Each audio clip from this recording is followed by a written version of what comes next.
Berikut ini adalah atsar-atsar tersebut.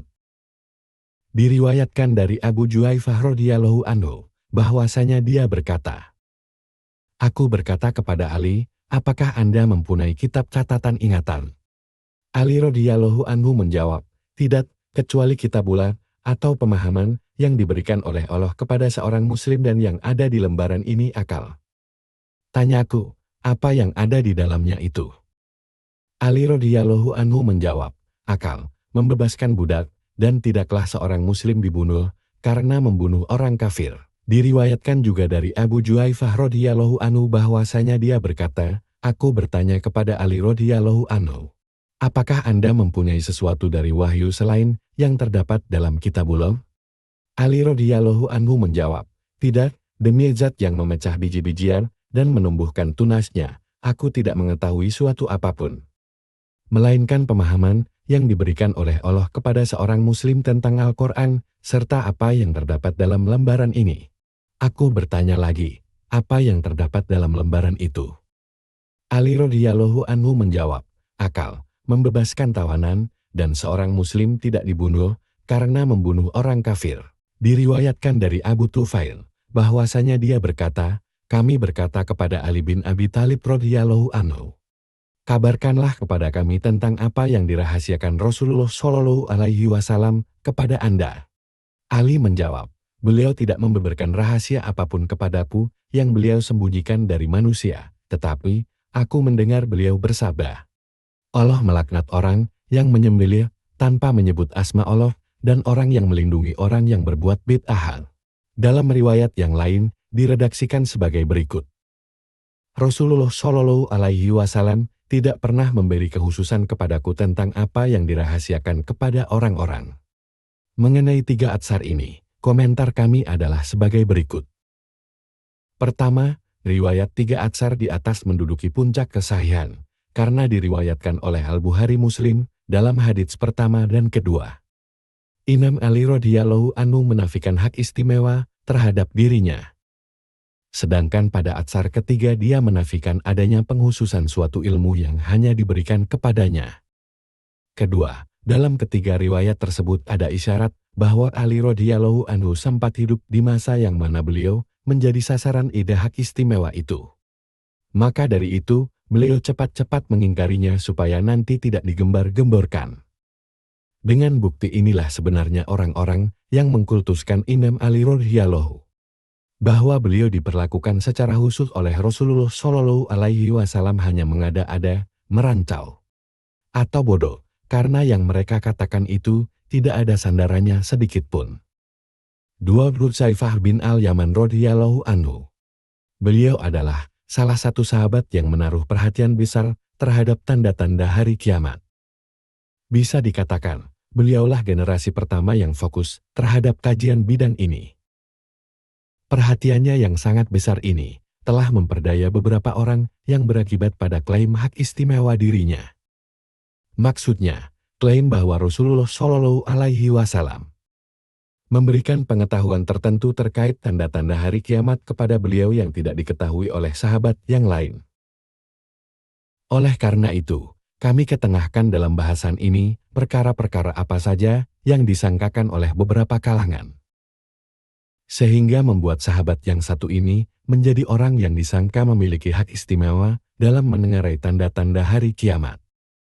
Di samping itu, kami juga akan menjelaskan dengan panjang lebar masalah hak istimewa ini dan sejauh mana kebenaran yang mereka sangkakan terhadap diri beliau. Bias dalil yang menyebabkan klaim hak istimewa dimiliki oleh Hudzaifah radhiyallahu anhu. 1. Hudzaifah radhiyallahu anhu adalah penyimpan rahasia Rasulullah Shallallahu Alaihi Wasallam. Beliau membeberkan hanya kepadanya tanpa beliau beberkan kepada yang lain daftar nama orang-orang munafik. Di samping itu Hudzaifah radhiyallahu anhu merupakan seorang sahabat yang paling dekat dengan Rasulullah Shallallahu Alaihi Wasallam. Hal ini terbukti sampai-sampai Umar radhiyallahu anhu pernah meminta penjelasannya, apakah dirinya termasuk dalam daftar orang-orang munafik yang pernah dibeberkan Nabi Shallallahu Alaihi Wasallam kepadanya atau tidak. Keistimewaan mengetahui nama-nama orang munafik inilah yang mengesankan bahwa Hudzaifah radhiyallahu anhu memiliki tempat yang khusus Selama Hudzaifah radhiyallahu anhu menjadi orang yang berpengetahuan lebih daripada sahabat yang lainnya, maka tidak ada penghalang yang membuat Rasulullah Shallallahu Alaihi Wasallam untuk melebihkannya dalam mengetahui masalah tanda-tanda hari kiamat. Beberapa atsar menyiratkan penghususan Hudzaifah radhiyallahu anhu dalam mengetahui bencana tragedi pilu dan fitnah melebihi para sahabat yang lain. Di antara atsar-atsar tersebut adalah Hudzaifah radhiyallahu anhu berkata, Rasulullah Shallallahu Alaihi Wasallam mengabarkan kepadaku tentang apa saja yang terjadi hingga hari kiamat tiba. Sehingga apa saja yang akan terjadi aku tanyakan kepada beliau. Hanya saja aku tidak sempat menanyakan kepada beliau gerangan, apakah yang membuat penduduk Madinah keluar dari kota Madinah. Hadits di atas memberikan isyarat bahwa dirinya mendapatkan penghususan untuk mengetahui tanda-tanda hari kiamat. Redaksi Akhbarani Rasulullah Shallallahu Alaihi Wasallam Rasulullah Shallallahu Alaihi Wasallam telah memberitahuku, menunjukkan bahwa dirinya mendapat perlakuan khusus dari Rasulullah Shallallahu Alaihi Wasallam untuk mengetahui masalah ini. Artinya, jikalau di sana ada orang lain yang bersamanya, niscaya dia akan menjelaskan hal tersebut, dan tentunya redaksi tersebut berbunyi akhbarana kami diberitahu. Namun kenyataannya, terdapat beberapa sahabat yang juga mendapatkan pengetahuan ini. Meskipun demikian, hal ini tidak menafikan bahwa Hudzaifah radhiyallahu anhu yang paling banyak mengetahui detail tanda-tanda hari kiamat tersebut. Demikian juga dengan hadits berikut ini, diriwayatkan dari Hudzaifah radhiyallahu anhu, dia berkata, orang-orang pada menanyakan kepada Rasulullah Shallallahu Alaihi Wasallam tentang berbagai perkara baik yang akan menimpa mereka. Sebaliknya, aku malah menanyakan perkara buruk karena aku khawatir hal itu menimpa diriku. Hadits inilah termasuk bukti yang turut memperkuat ide hak istimewa Hudzaifah radhiyallahu anhu. Buktinya tampak dalam bentuk pertanyaan yang dilontarkannya kepada Rasulullah Shallallahu Alaihi Wasallam serta betapa besar perhatiannya terhadap bidang ini. Hadits tersebut jelas-jelas menunjukkan bahwa pertanyaan yang dilontarkannya tidak seperti umumnya pertanyaan yang dilontarkan para sahabat. Tentu saja, jika pertanyaannya berbeda, maka jawabannya pun juga berbeda. Kemungkinan pertanyaan yang disampaikan oleh Hudzaifah radhiyallahu anhu tersebut bisa saja dia ajukan di hadapan para sahabat atau ketika sendirian. Namun menurut pendapat yang rajih, pertanyaan tersebut dia ajukan ketika Rasulullah Shallallahu Alaihi Wasallam hanya berduaan dengannya. Buktinya redaksi hadits tersebut menggunakan dhamir mufrad kata ganti tunggal sebagaimana yang telah kami kemukakan sebelumnya. Jika kami boleh menambahkan, karakter redaksi hadits yang disabdakan Nabi Shallallahu Alaihi Wasallam seringkali disesuaikan dengan kemampuan daya tangkap para sahabat beliau. Perhatian, pemahaman mereka, talenta, dan kecenderungan yang ada pada diri mereka. Lebih khusus lagi kebiasaan Nabi Shallallahu Alaihi Wasallam dalam menjawab pertanyaan dari para sahabat. Justru memperkuat pernyataan yang mengklaim adanya hak istimewa Hudzaifah radhiyallahu anhu terhadap detail pengetahuan bidang ini. Tentunya juga demi menjaga kecenderungan yang dimiliki para sahabat. Masalah seperti ini sudah cukup dimengerti, bahwa penyampaian ilmu ini haruslah ditujukan kepada orang yang benar-benar antusias untuk menerimanya dan penyampaiannya pada kesempatan yang tepat, guna menghindari timbulnya fitnah. Apabila Nabi Shallallahu Alaihi Wasallam melihat kecenderungan Hudzaifah radhiyallahu anhu yang sangat antusias terhadap pengetahuan tentang berbagai pertanda hari kiamat, apa salahnya jika beliau memberikan kekhususan kepadanya? Hal ini sama halnya ketika beliau sangat peduli terhadap bakat dan kepiawaian dalam strategi tempur yang dimiliki oleh Khalid bin Walid radhiyallahu anhu. Bahkan beliau memberinya medali Saifullah al-Maslun sejak pertama kalinya dia mengikuti peperangan dalam barisan umat Islam. Demikian juga ketika Rasulullah Shallallahu Alaihi Wasallam berdoa untuk Ibnu Abbas radhiyallahu anhuma. Ya Allah, berikanlah pemahaman agam kepadanya, serta ajarilah dia ilmu takwil. Karena beliau melihat talenta, kecerdasan, dan kejelian Ibnu Abbas radhiyallahu anhuma dalam bidang tersebut. B. Apakah pengetahuan yang dimiliki oleh Hudzaifah radhiyallahu anhu termasuk penghususan? Ataukah karena dia memfokuskan dirinya untuk mempelajari bidang ini? Dalil-dalil tersebut dan berbagai argumen yang telah disampaikan telah menyiratkan sebuah kesimpulan bahwa Hudzaifah radhiyallahu anhu telah mendapatkan perlakuan khusus untuk mengetahui masalah tanda-tanda hari kiamat. Paling tidak hal ini berdasarkan kenyataan yang ada pada dirinya, bahwa dialah orang yang dipercaya penyimpan rahasia Rasulullah Shallallahu Alaihi Wasallam mengetahui nama orang-orang munafik dan kecenderungannya terhadap tanda-tanda hari kiamat. Semua ini dapat juga diartikan bahwa dia mendengar dari Rasulullah Shallallahu Alaihi Wasallam apa yang tidak didengar oleh sahabat yang lain. Demikianlah garis besar yang dijadikan sebagai alasan klaim hak istimewa yang ditujukan kepada Hudzaifah radhiyallahu anhu. Namun perlu dicatat, orang yang mencermati hadits-hadits tersebut, niscaya dia mendapatkan kesimpulan bahwa Hudzaifah radhiyallahu anhu lebih cenderung memfokuskan diri dengan usahanya sendiri untuk mendapatkan kepandaian dalam bidang ini daripada kekhususan yang diberikan Nabi Shallallahu Alaihi Wasallam kepadanya terkait hadits-hadits yang menyinggung tanda-tanda hari kiamat. Untuk menjelaskan masalah ini secara komprehensif di sini akan kami ketengahkan berbagai dalil yang membatalkan hak istimewa pada Hudzaifah radhiyallahu anhu. Kemudian dilanjutkan dengan mendiskusikan berbagai alasan yang dikemukakan di atas. 1. Hudzaifah radhiyallahu anhu menafikan hak istimewa atas dirinya.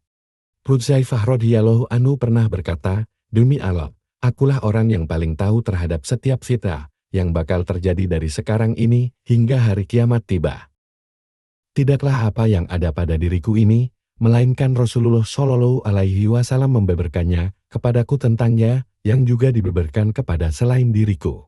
Atsar ini mengandung dua pengertian. Pertama, penjelasan Hudzaifah radhiyallahu anhu sendiri bahwa dirinya adalah orang yang paling tahu terhadap permasalahan fitnah. Ini menunjukkan bahwa dirinya adalah orang yang memfokuskan diri pada masalah ini. Buktinya adalah pertanyaan yang dia ajukan sangat berbeda dengan pertanyaan para sahabat pada umumnya sebagaimana yang tercantum pada hadits sebelumnya. Dalam pertanyaan yang dia ajukan kepada Rasulullah Shallallahu Alaihi Wasallam itu, dia menanyakan tentang hal buruk yang akan menimpa umat Islam agar tidak ditimpa oleh keburukan tersebut. Selama pertanyaan Hudzaifah radhiyallahu anhu banyak berkisar pada masalah keburukan yang akan dialami umat Islam di masa depan. Sudah barang tentu jawaban yang diberikan Rasulullah Shallallahu Alaihi Wasallam pasti menyinggung tentang fitnah-fitnah yang akan terjadi di masa depan pula.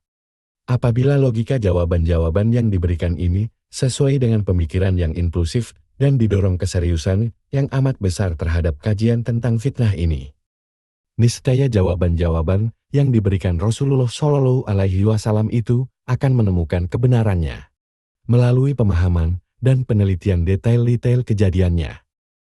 Maka tidak mengherankan jika Hudzaifah radhiyallahu anhu merupakan orang yang paling tahu terhadap masalah ini. Dari sini, karakter pertanyaan yang diajukan oleh Hudzaifah radhiyallahu anhu, sebagaimana yang sering kami singgung, menunjukkan bahwa Hudzaifah radhiyallahu anhu memang sangat serius memfokuskan dirinya untuk mempelajari bidang kajian ini, dibandingkan dirinya mendapatkan perlakuan khusus untuk menerima kabar-kabar tentang tanda-tanda hari kiamat dari Rasulullah Shallallahu Alaihi Wasallam. Kedua, hadits tersebut secara jelas menunjukkan bahwa Hudzaifah radhiyallahu anhu menolak segala bentuk klaim hak istimewa terkait perlakuan khusus yang diberikan Rasulullah Shallallahu Alaihi Wasallam kepada dirinya. Hal ini tergambarkan dalam bentuk penafian adanya rahasia yang diberikan Rasulullah Shallallahu Alaihi Wasallam kepadanya. Ini menunjukkan bahwa jika orang yang paling tahu terhadap permasalahan tanda-tanda hari kiamat menafikan adanya rahasia-rahasia yang dibeberkan Rasulullah Shallallahu Alaihi Wasallam kepadanya, tentunya hal ini akan lebih tepat untuk dijadikan sandaran bila dibandingkan dengan para sahabat yang lain. Hadits tersebut merupakan hujah yang meyakinkan dalam menafikan hak istimewa dan adanya rahasia dalam penyampaian Rasulullah Shallallahu Alaihi Wasallam terkait tanda-tanda hari kiamat. Terkait kepiawaian Hudzaifah radhiyallahu anhu jika dibandingkan dengan para sahabat yang lain, semata-mata lebih tertuju kepada kecenderungan dan perhatiannya terhadap tema tanda-tanda hari kiamat. Di samping bakatnya yang dimilikinya juga memberikan kans yang cukup tinggi dalam penguasaan bidang kajian ini. Contoh lainnya, Allah Subhanahu wa Ta'ala memberikan talenta lebih kepada Ibnu Abbas radhiyallahu anhuma. tentang pengetahuan tafsir kitabnya atau kepada Abu Hurairah radhiyallahu anhu dengan pengetahuan hadits Rasulullah Shallallahu alaihi wasallam.